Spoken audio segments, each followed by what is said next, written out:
At the edge of eastern Singapore, up a quiet slope near Changi, there is a building that many people know by reputation long before they ever see it. It stands behind fences and warning signs, weathered by heat, rain, and time. Its corridors are empty now. Its wards no longer hold patients. Its doors no longer open to nurses, doctors, soldiers, or families waiting for news. Yet, in Singapore's imagination, old Changi Hospital has never truly been silent. For decades, people have whispered about what may still move inside. Some speak of soldiers seen walking where no living guard should be. Others describe a child sitting alone, staring from the shadows. There are stories of loud bangs echoing through abandoned rooms, of figures in medical uniforms passing along corridors, and of dark shapes appearing briefly at windows before vanishing. None of these claims can be verified, but the stories persist, and that persistence is part of the mystery. Old Changi Hospital is not frightening only because people call it haunted. It is frightening because it carries layers of history: colonial military planning, wartime occupation, medical service, public memory, abandonment, vandalism, and folklore.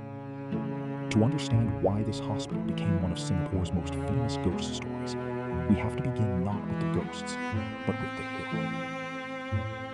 The Changi Hospital story begins in the 1930s, when the British developed Changi as part of a military base.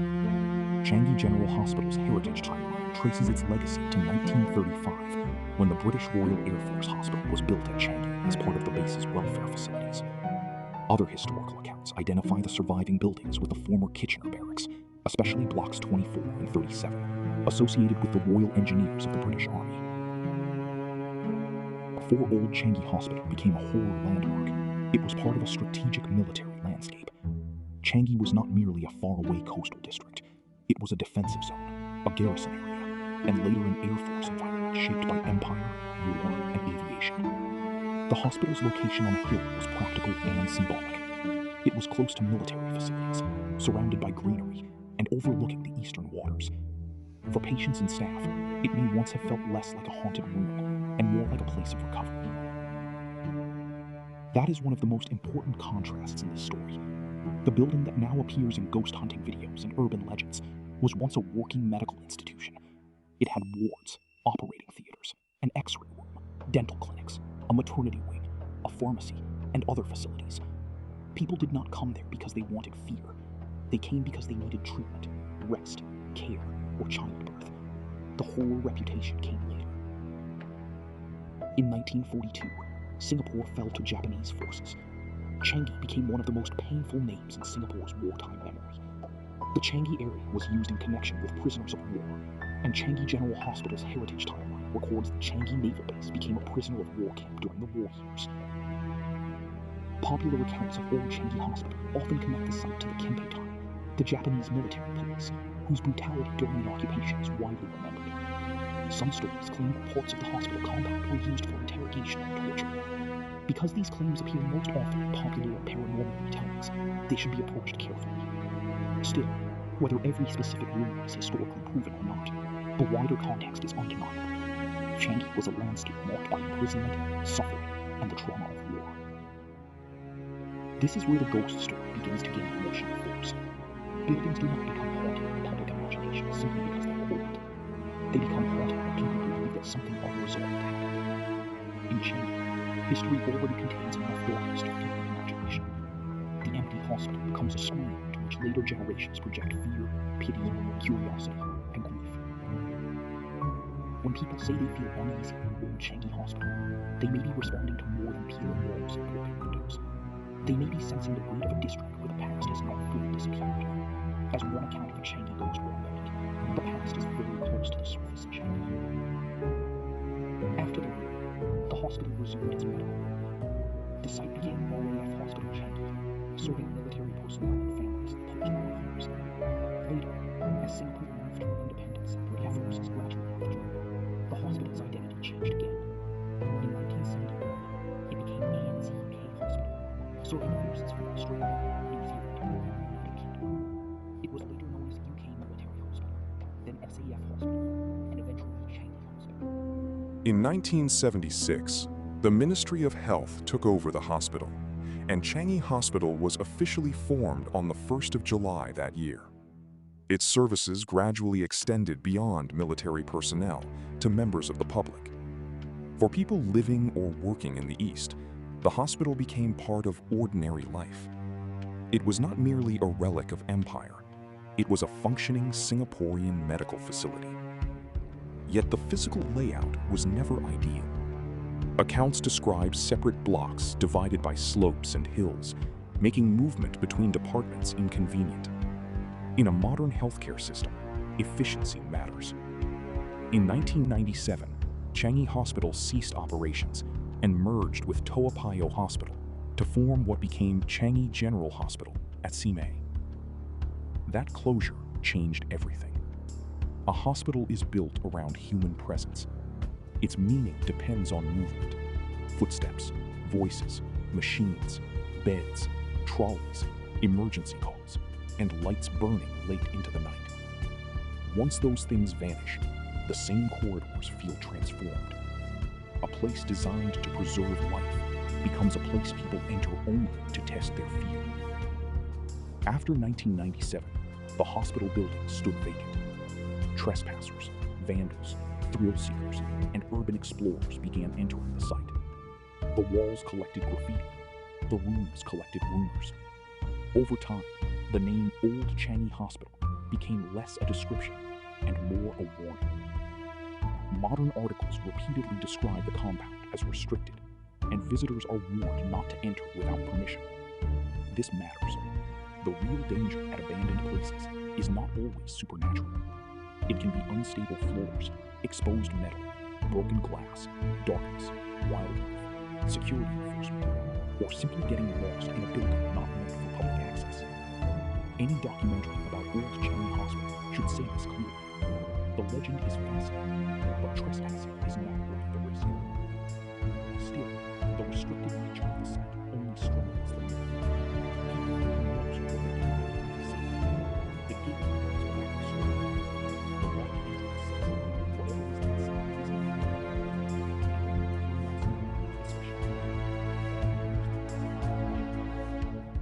the most famous stories connected to Old Changi Hospital all over the legal decades. There are sightings of soldiers, sometimes imagined as war heroes, still as There are stories of men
But there is another explanation, one that is less supernatural and more human. Abandoned buildings make us aware of time. They show us what happens when institutions leave, but structures remain. Paint peels, plants grow through cracks. A room once filled with purpose becomes meaningless, and that loss feels disturbing. We call it haunted because haunted is one of the words we use when the past refuses to feel past. Old Changi Hospital's reputation did not stay local gossip. It entered Singapore's wider horror culture. The site has been associated with productions such as Incredible Tales and Haunted Changi, and it has even inspired haunted house attractions in popular entertainment. Once a real building becomes a media symbol, the legend feeds itself. People visit because they have heard the stories. Then, their visits create new stories. In this way, Old Changi Hospital became more than a place. It became a test. Are you brave enough to go near it? Do you believe what others say they saw? Would you stand outside the gate after sunset and look up at the windows? Every generation creates its own version of the dare. Yet behind the dare is something more serious. Singapore is a city that changes quickly. Buildings disappear. Districts are redeveloped. Landscapes are cleared, redesigned, and renamed. Old Changi Hospital remains powerful partly because it resists that smoothness. It is rough, decayed, and unresolved. It reminds the city that not every story can be polished.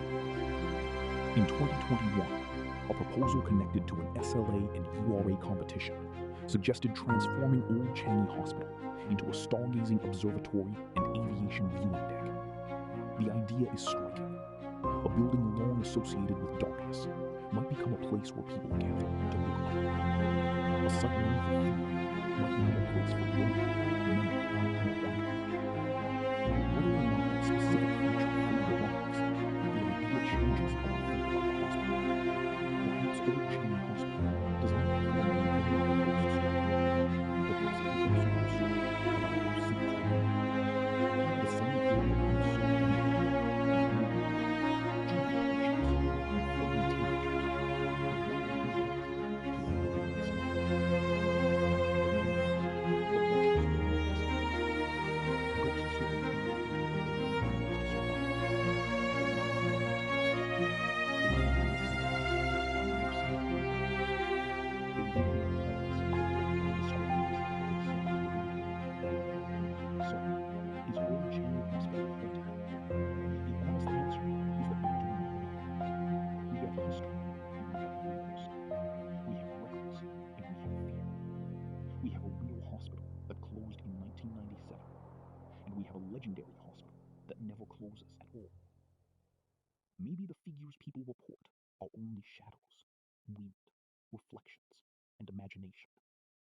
Maybe the building's silence makes ordinary sounds feel like footsteps.